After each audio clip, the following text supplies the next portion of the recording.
Alors, il faut savoir que HII, c'est le seul constructeur des porte-avions américains. Voilà, je vous ai mis les différentes classes de porte-avions, donc ça va des plus anciens aux plus récents. La classe Nimitz, qui est la majorité des porte-avions qui sont actuellement dans l'US Navy. Voilà, l'US Navy, ils ont 11 porte-avions. Il y en a 10 de la classe Nimitz et un de la classe Gerald Ford, donc qui est la nouvelle génération qui arrive. Eh bien, HII, c'est l'entreprise qui a construit les 10 porte-avions de la classe Nimitz. Et c'est aussi eux qui vont construire les porte-avions de la classe Gerald Ford. Voilà, ils en ont d'ailleurs déjà construit un. C'est l'USS Gerald Ford, il a été livré en 2017. On a déjà parlé plusieurs fois de ce porte-avions, hein. C'est notamment celui qui était au large du Venezuela en début d'année, et c'est l'un des porte-avions qui est actuellement déployé au Moyen-Orient. Donc il y en a un qui devrait arriver en 2027 qui est l'USS John Fitzgerald Kennedy.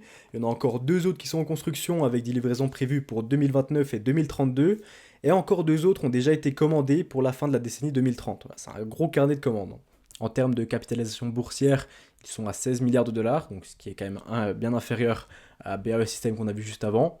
Pour les chiffres, ils ont conclu l'année 2025 avec 12,5 milliards de dollars de chiffre d'affaires pour un revenu net de 600 millions de dollars, voilà, ce qui représente une marge nette de 5%. Comme BAE Systems, la plus grande partie des dépenses, elle provient des COGS, donc les coûts de production. Si on va dans les statistiques, on voit aussi que son ratio court-bénéfice, le ratio PE, il est autour de 26-27. Je vous ai déjà parlé plusieurs fois de ce ratio, c'est un outil de comparaison au sein d'un même secteur, hein. Et quand on regarde la valorisation des autres entreprises de défense, que l'on évoque dans ce RMF, mais même si on prend plus largement toutes les industries de défense, eh bien HII, il reste actuellement quand même dans le bas du panier en termes de valorisation. Par exemple, l'entreprise que l'on verra juste après possède un ratio autour de 45. BAE Systems, c'était autour de 33.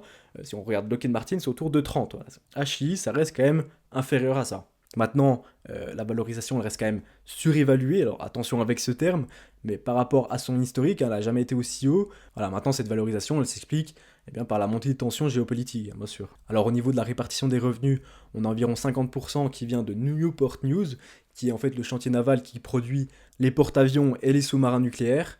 On a ensuite un quart qui vient de Ingalls, qui est le second chantier naval, qui lui produit tous les autres navires, donc que ce soit les frégates, les destroyers, les navires amphibies. Et ensuite, on a un quart qui vient de Mission Technologie. Donc Mission Technologie, c'est le segment qui développe les technologies militaires, hein, comme la cybersécurité, l'IA appliquée au domaine militaire, les systèmes autonomes. Voilà, ce segment il est moins visible que la construction navale, mais il devient bien sûr de plus en plus stratégique avec la modernisation des armées.